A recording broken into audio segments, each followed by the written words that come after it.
trade war with China could impact Ohio's biggest cash crop and the people who grow it. China says it will impose tariffs on American soybeans, making them less attractive to Chinese buyers.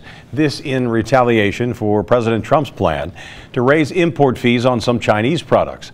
Local 12's Jeff Hirsch found out how one Clermont County soybean farmer is trying to deal with all of this. Right behind me is a grain drill that we actually plant soybeans with.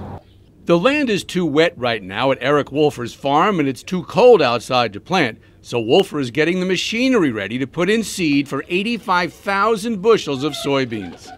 All the land that we're going to plant in soybeans, well, it'll take us about 35 days for beans. People don't realize is the technology we use today is way amazing. According to the Ohio Soybean Association, soybeans are Ohio's largest crop and #1 agricultural export. $1.8 billion worth sent overseas last year.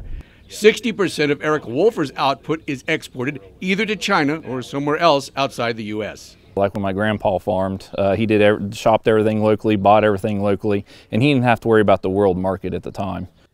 You probably don't think of this when you buy something at the grocery store unless you're a farmer, and you're probably not because only about 2% of the population works on a farm, but farming is expensive.